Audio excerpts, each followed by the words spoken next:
sickness in the world's heart.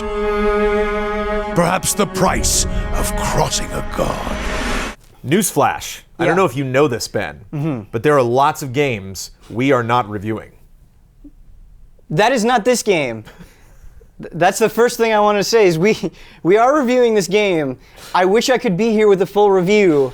Because I know that's what you want. But that's the thing, man. This is one of these games that I heard about. I heard it was coming. I don't know a lot about the developer. I didn't know a lot about the process of making this game and advertising the game. It wasn't really on my radar. And then just all of a sudden, people were just hounding me on social media, like, when are you guys reviewing this? Right. We are reviewing it, but a lot of people are talking about it. So we're here to chat about it. So Pillars of Eternity, Ben. Brandon, what do you got? I get excited for a lot of games, but this game is especially close to my heart because I'm just going to go out there and say it. I may have said it before on camera, but I truly believe that Baldur's Gate 2 is one of, if not the greatest role-playing game ever made because it gets everything right.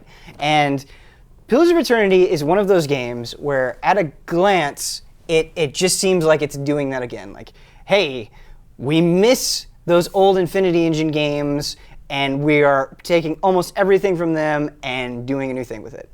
That is what Pillars of Eternity is, and the concern that I had when I first booted it up is I was like, this is going to feel a little bit dated. I'm going to have these cherished memories that are going to be a little bit crushed when I play this, and it's just not going to feel as good.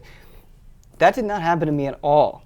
I think the guys at Obsidian knew exactly what worked about these games. The few tweaks that needed to be made. Pillars of Eternity, as far as I'm concerned, plays fantastically, looks really, really good, despite taking after a very old engine.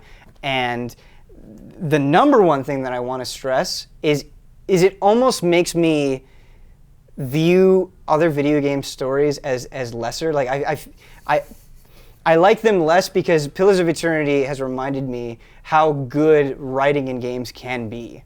And how good it was in Baldur's Gate 2. That's a bold statement. And in Planescape Torment. No, I mean, it really is. It's not, it won't be remembered like Shakespeare or anything like that. But no, but is that structure? Is that literally just the writing itself? Like the dialogue is more believable? Is that character building? Like, what's the cause of that? It's so many things and how much they convey. Like, my biggest problem with games is when they're trying to be deep, they're trying to be meaningful, and they're trying to be complex, and they think that the way that you do that is by just sitting you down and feeding you a bunch of exposition. Yeah. That really gets under my skin.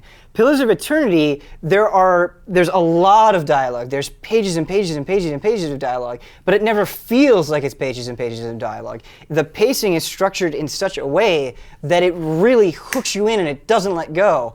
And in the first hour of that game, so much happens. My expectations were set and then subverted again. Just within 60 minutes of this game that you can put 100 hours into.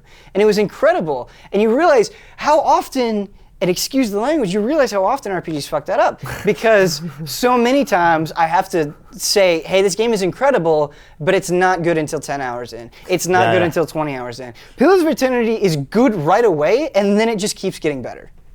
So how is it good because how much diversity do you have? Like, are you absorbing the story on your own terms? That's the word. And the diversity. And again, what makes those old Dungeons & Dragons games so good, and the first thing that maybe should be said is, this is not a Dungeons & Dragons game, but it's totally a Dungeons & Dragons game. It does not have the Dungeons & Dragons license. Right. But the way that combat works, the way that you pick classes and races and skill points and talents, which are pretty much feats, it is Dungeons & Dragons under a different name. There are tweaks, but if you are familiar with the Dungeons & Dragons rule set, it will be very easy to pick up.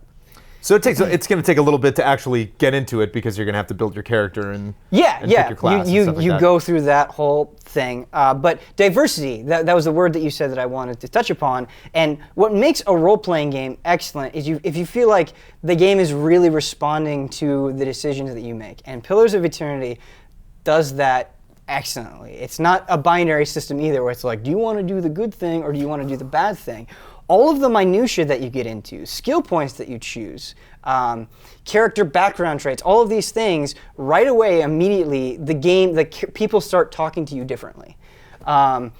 Early on, I was having a conversation with a character, and one of my guys was wounded, and the lady was saying, hey, You know, if we rest here, we're gonna get caught, and I don't want to be part of that. Like, you guys are fine. I will protect you, but if you rest and you just to heal him, I don't agree with that. And so what I thought was going to happen, what normally happens is if we rested, enemies would attack and she would be proven right. And then the whole game she'd be like, hey, remember that one time you didn't listen to me? That's not what happened. As soon as I rested, because I really wanted to heal this guy, that lady was gone. And she took all of her water, and that was the game saying like, hey, you made this choice. Yeah. And that was really, really cool. And another thing is just like you have dialogue choices, and you know, depending on what you choose, how you say things. Like you may eventually wrap around to making the same point, but depending on how you get there, you will miss whole streams of dialogue. You will miss whole quests. And so it really feels like it's a game where you are playing a character, and slowly over time you are defining that character, and the world is responding to you. And so every single conversation I'm in, it feels like it matters, and I think that's an incredible thing. Were you able to replace that person that left with somebody else? No, but I sure did load up that save and try again. Oh, okay. That is something that I'm not proud of, that I do often in RPGs, is if I don't like the outcome, I will reload. I always feel like scum after I do it, but it's hard for me. I think that's effective for reviews as well, because you want to see... That's the excuse I'm going to use. The extent of... Right, there you go. Because you want to see how stuff plays out. You know, you want to see the differences. How many people do you have in your party at a time? How many characters do you get a sense that are in the game? So that's always fluctuating, and I'm still very, very early on, so I only have 3 people in my party. I think you can have 4 or 5 max. I should know that number, and I don't. But like I said, I'm still very early on, but so much has happened already. I feel like when you play games, a lot of times you sort of feel like there are these rules that they're not going to break. Like they're not going to kill off anybody right away, or they're not going to throw me into a super difficult situation if I don't totally pay attention. And that's not what Pillars of Eternity does. It feels like it wants to make this world as believable as possible, and it wants to keep you surprised. Ben, I'm embarrassed because there was a role-playing game that came out last year that was that was top-down, that was very... I know where this is going. It was very careful. I remember it was the combat took a while. I had some friends that were kind of turned off by, what was this game called? Are you talking about Divinity? Yeah, Divinity Original Sin. Yes. Do these games compare at all? Because they sound similar just based on face value. Yeah, they are very similar. And Michael Huber came up to me and he said, which game do you like more? Do you like Divinity or do you like Pillars of Eternity? And I said Pillars of Eternity. Now I haven't played enough to say that Pillars of Eternity is a better game, but in Divinity, it's a little bit more about flexibility in combat, for example. Like you can do a lot of improvisation. You have a lot more options available to you, whereas I feel like Pillars of Eternity is very much like that pause and play Infinity Agent style, where you maybe can't swing a chair at somebody, and it's all based on your character's stats. But what I like about Pillars of Eternity is I feel like the writing is better, I feel like the pacing is better, and I think you just kind of get into the thick of things more quickly. Because Divinity is more open-ended, because there are more things that you can do at any given time, more directions that you can go, things move a little bit more slowly. You don't get the narrative hook right away. You don't always get some of the witty dialogue constantly in your face. And so some people might prefer that. I like Skyrim, for example, but I will always prefer much more focused narratives, and that's what Pillars of Eternity is, and I think that's why I'm gravitating toward Pillars of Eternity just a little bit more. You're having a good time on the PC right now, Ben. I am. It's an excellent time to be on the PC, and I always feel bad, because it's like people are saying, where are these reviews? Why are you late? And it's just one of those things where a game this big, you really want to experience all of it, so you can tell people about it. But even though I'm only a few hours in, if any of this has sound appealing to you, this is a game that's going to come up at the end of the year discussions. It's that good. So what is our ETA on a review?